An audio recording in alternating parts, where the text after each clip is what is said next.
Yeah. So you guys remember what were the two different cultural values we went over last time?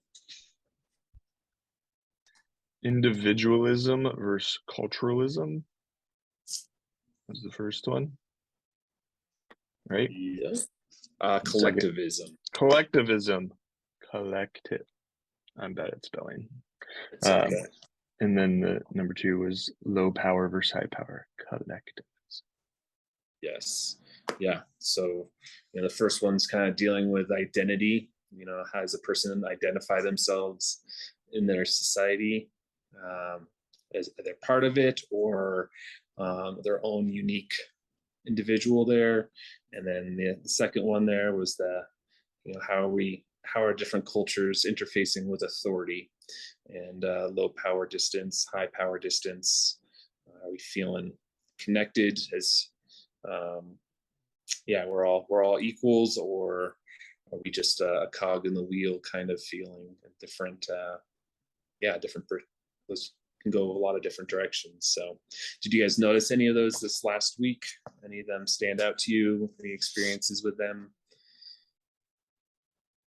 I mean, I think I might have experienced a little bit of the collectivism versus individualism. I was meeting a new colleague in Brazil, and it was our first time meeting, and more than half the meeting dealt with like our backgrounds and our families and all of that versus like what we were actually meeting about, which was finance. So it's kind of cool to experience that.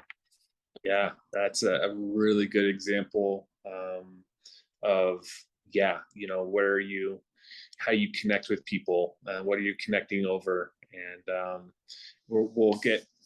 I mean, that specific example has multiple different aspects, different of these cultural values at play in it, but that one's a great one because it's businessmen tend to like to get straight to, or not certain cultural businesses, cultures, businessmen, there we go, like to get straight to business. But especially here in the West, like to get straight to the point versus taking time to get to know each other. Who's your family? What's your family about?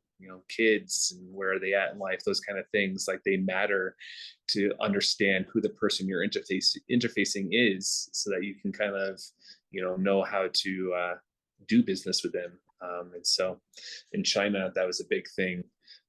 You spend the first day or two of a business trip is just going out golfing, going out to eat, and all that before you ever talk about business. And so, yeah. Anyways, that's a great example. All right, and so I just wanted, before we even jump back into this, that kind of sparked an idea of just what is the point of all this again, right? We're trying to, if we look at that person and individual as that onion example we used, I think our first time together, we're trying to pull back layers of the individual to understand this experience, this interaction I'm having with this person. Is this because they are from Brazil, or is this because they are part of a certain church denomination? And so you're trying to peel these layers back and understand who that person is, all the different facets and factors that play into why the way that they are interacting with you the way they are. And so it takes time, and but all of our communication should hopefully be to get to a deeper place of understanding and a better relationship with these people, and to be able to know who they are as individuals, and be able to love them better, and hopefully have better communication through that. So yeah. So we'll dive into the next one. The next one is cultural value is dealing with this idea of risk. And so we have the two ends of the spectrum. You have low uncertainty avoidance versus high uncertainty avoidance. So when we have these kind of unknowns, how do we as a cult, how does your culture deal with interact with and face with those? So some examples of this would be, Sorry, lost my place in notes here. You're taking on a new business venture or a new ministry venture. And are you coming from a cultural perspective where you need to eliminate all of the unknowns before you even, start the process of, launching the 503c? Or are you coming from a perspective of, hey, throw a website up and just see what happens and deal with the things as they come? Jonathan and I were just having this conversation last week. Where is your cultural perspective on that? You guys can think of that. Are you coming from a perspective of wanting to eliminate those unknowns, so you don't have to worry about them? Or are you maybe a little more comfortable with dealing with stuff as it pops up and going from there? I have a fairly high risk tolerance. Like to just kind of get going with things and see what happens. But I just am wondering, do you see clear demarcations between different like cultures that are located in different places geographically? Because I just wonder, like within the United States, obviously we have a ton of difference in how we approach these two things, and it seems more like a personality thing to me than a culture thing, but maybe those are just really intertwined.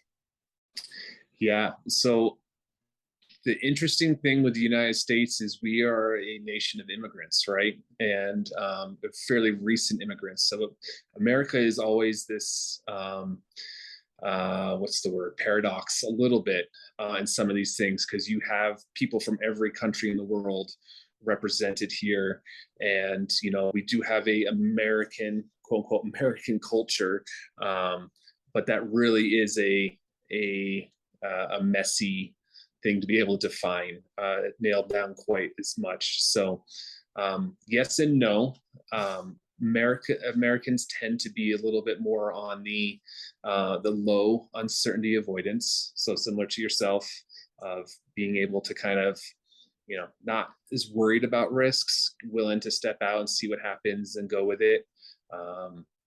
Western cultures in general tend to be a little bit more open to this flexibility, but you do have a lot of countries like Italy, France, Japan are actually really high on the high uncertainty avoidance end of that scale, and you can see that when you start looking at how are rules enforced in these places. Do they have a very strict layout of how things are done or not done?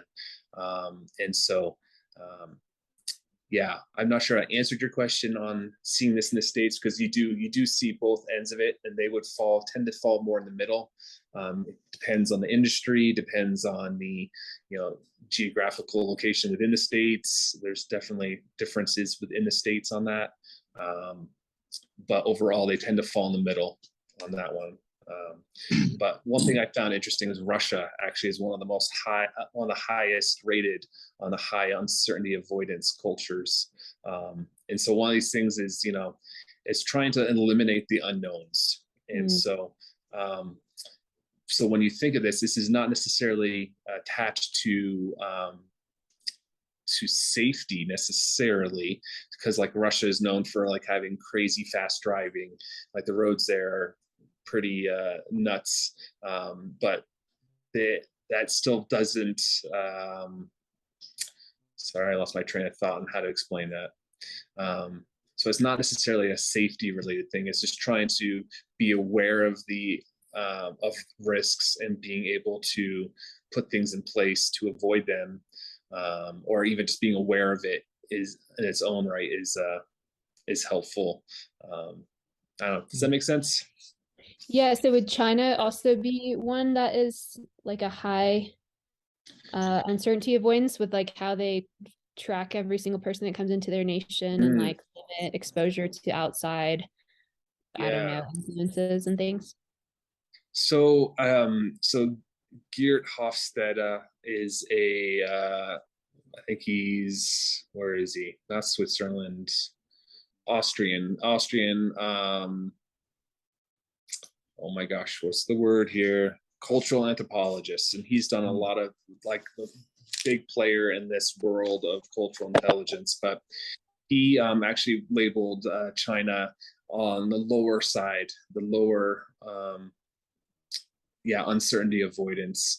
And you, when you actually get down to like how people function in day to day, the actual people on the ground is much more of a, they'll try a business, and if it doesn't work, oh well, move on to the next thing.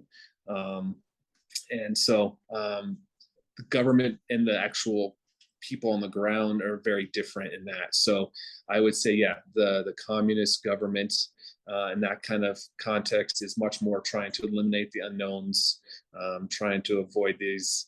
If you, you're going to get me going down a major rabbit hole here, but yeah, I'll stop there. But anyways, it's really interesting looking at that specifically with China. Obviously, my personal connections there, but yeah, I think, you know, just what would this look like, you know, in a ministry context? And so, like for the low uncertainty avoidance, yeah, what do you think that would look like for maybe one of our ministry partners? You say low certainty avoidance mean they're willing to take risk. Yeah, so they're, you know, Yeah. they're going to be a little less dogmatic. They're willing to dive in and try something new. Yeah.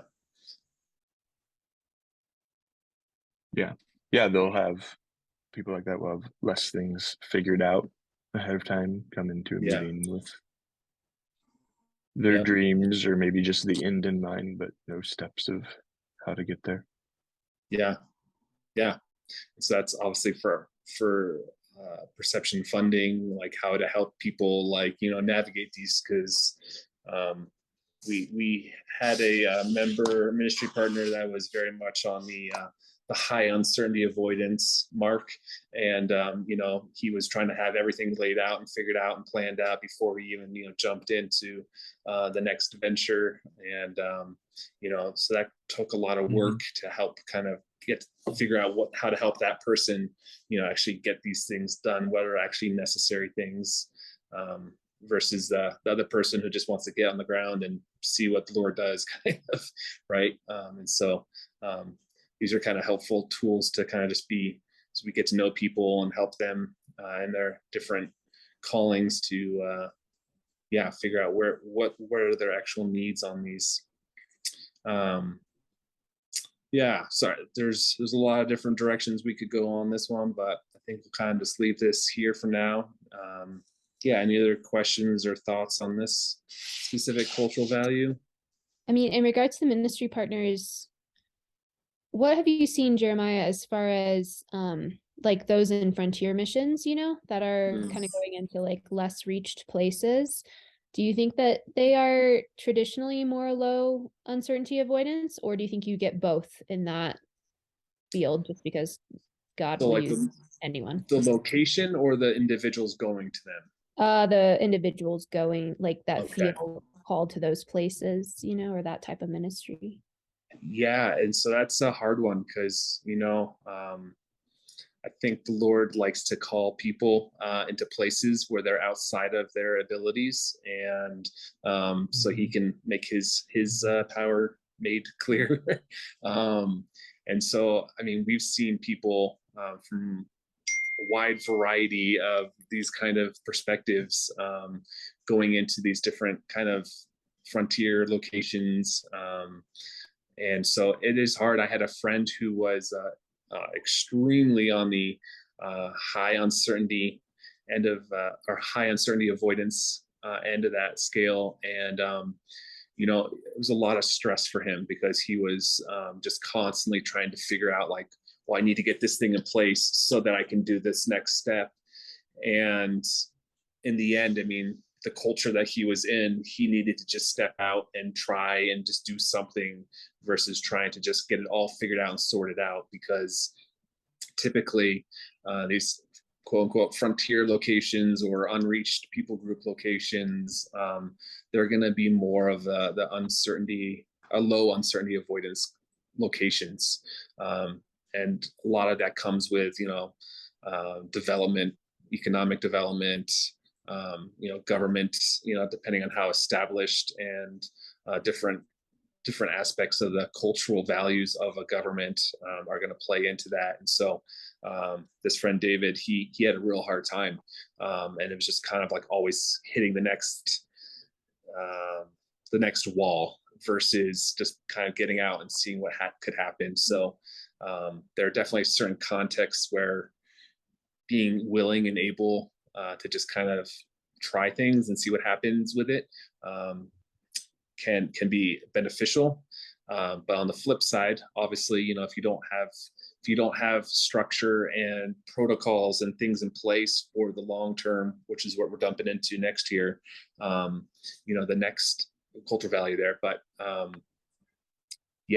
you're going to run into issues if you don't have, a plan and contingencies and things like that. So it takes all of them to work together to get things done. But each of them is going to have its pros and cons and stresses for sure.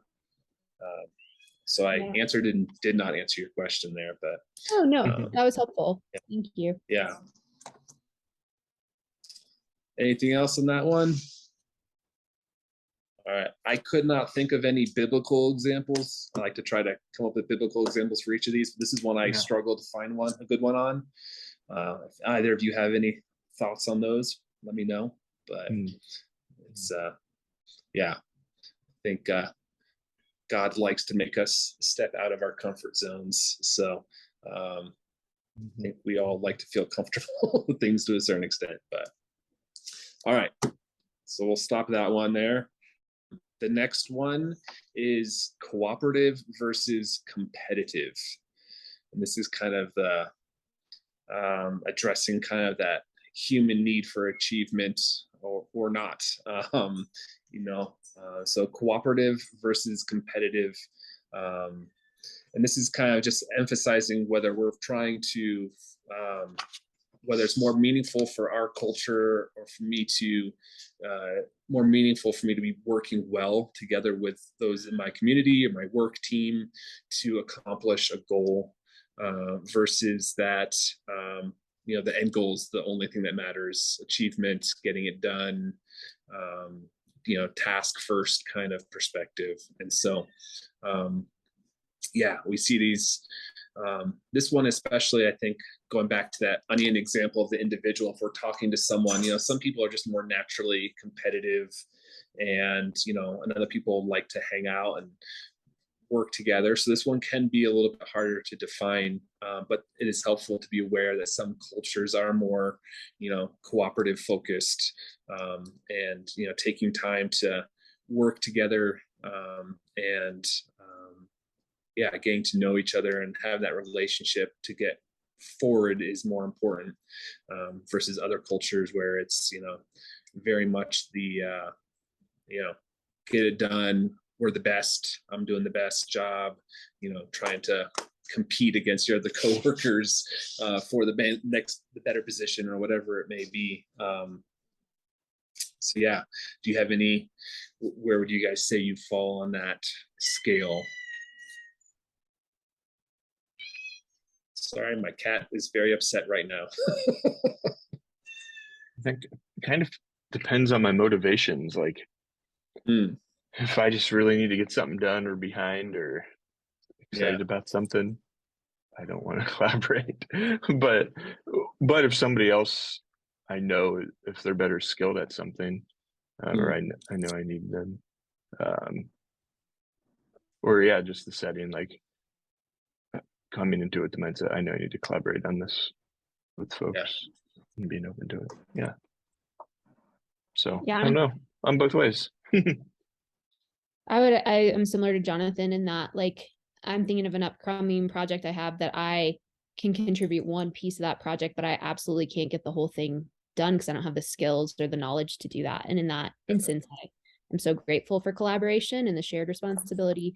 as far as leadership goes, or facilitating something like in a class, I'm much more collaborative in that sense. Like I'd rather just sit down and have a group discussion than like teach from the front.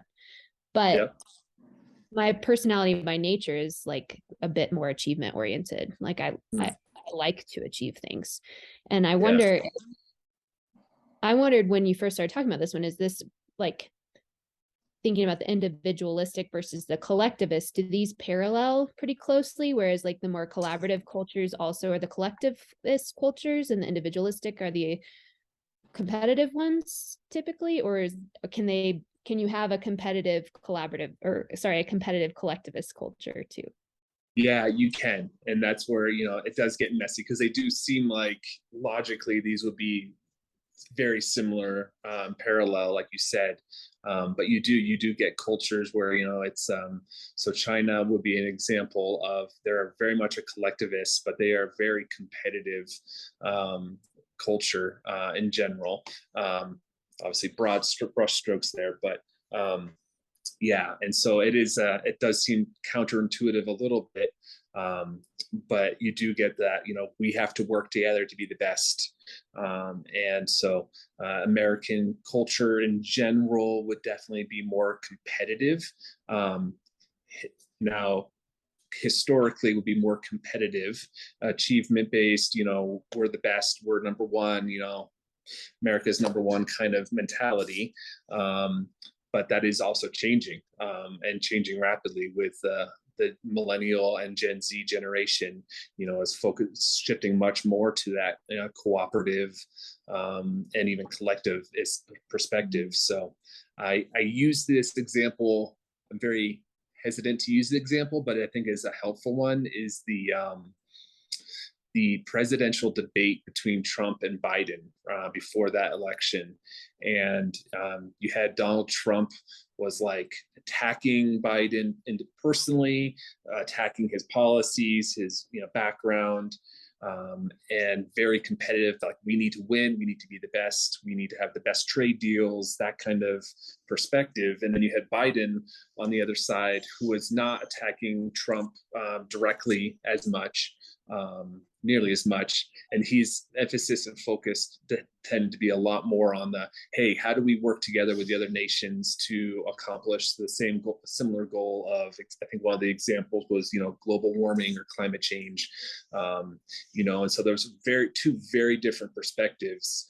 And if you look at the people they were speaking to, their contingency, is that the word, groups of people they are trying to speak to on their side politically, those tend to be a little bit more of a perspective, a cultural value that each side, the Republican versus Democrat, both were rather extreme, I think, and they were both tend to have those cooperative versus that competitive perspective.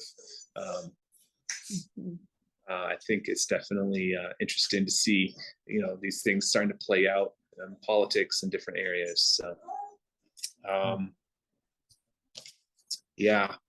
And again, that's not taking one side or the other, or saying one's better than the other. They're just awareness of those two different perspectives and being aware of where you fall on that. Were you rooting for one side versus the other because you liked what they were saying, versus, are we looking to the Lord in those? So, all right, I'll stop there so I don't put my foot in my mouth, but let's see.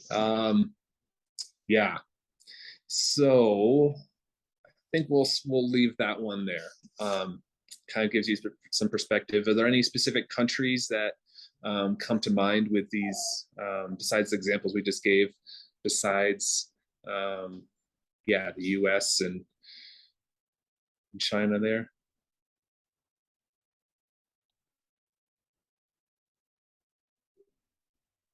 I don't know. So like cooperative, one of the highest rated on that is Thailand. Very cooperative. It's all about teams. You have team leaders, but it's all about, how are we working together as a team towards the same goal. Some of the more Nordic countries like Sweden, Denmark, some of them tend to be much more on that cooperative scale. but then you've got maybe the French and the Germans tend to be much more competitive, needing to be the best, kind of pushing forward. And yeah, there's a couple examples that I had written down, but yeah, I was really interested in your millennial Gen Z comment about, you know, those generations moving toward more collaborative mentality. And just in doing some interviews of our staff for the summer that are coming, one of the questions we will ask is, if you could influence positive change in the world over the next 10 years, like what would you want to do? Several of them answered that they're like, the biggest thing they'd want to contribute is to end divisiveness in society. Wow. Yeah. Yeah. So I've been thinking about that ever since. And what an interesting thing if we see a big culture shift towards that, and how will that change the fabric of our nation, you know? Yeah, absolutely. Yeah. And it is neat to see, you know, my brain starts going down, like trying to wonder and figure out, you know, what led, you know, the Gen Zs, for instance, to be so heavily leaning on that direction, where you get, you know, the baby boomer and Gen X that were much more much more on the competitive side of those kind of things. And obviously, again, broad brushstrokes there, but it's interesting kind of thought exercise to start kind of like what factors, what historical events took place that led to, you know, these changes, you know, what technological advances, you know, made a difference in that, which is really interesting to think about. Of, you know, TikTok, how is that influencing, you know, world, bigger perspective of, hey, I can talk to this person, or, you know, I have this other person on the other side of the world influencing my perspective of things. And which gets really interesting then when you start throwing these different cultural values in there. You know, you got some very extreme contrasting cultural values that are all coming together, interfacing. There's a lot of social pressures, and anyways, it's interesting. Yeah, I guess it makes me wonder if I just got our 10-minute warning here. I just wonder, in the cultures where families are a lot closer and live together, you know, like grandmas and grandpas are living with their kids and grandkids and stuff, if that affects this as well. It seems like they would be better at collaborating, but they might not prefer it. I don't know. Yeah, and that's, you know, and those are the kind of contexts where you get a lot of, you know, that collectivists and cooperative, you know, those do tend to align more than in those kind of situations. It is interesting then throwing into, you know, where, you know, economic and social development, where that starts impacting these cultural values. And there's a lot more I would love to say on some of those, but we'll have to stop there. I think 2 minutes, but I was hoping to get through another one here today, but we had good conversation instead. So my achievement my achievement goals were not in line, but this is much better for sure. So yeah, well, thanks guys. Appreciate your perspectives, and I'm learning a lot from you guys in this too. So all right, thanks. Have a good rest of your week, guys. Yeah, right, thank you. I appreciate it. Bye. Bye. Bye.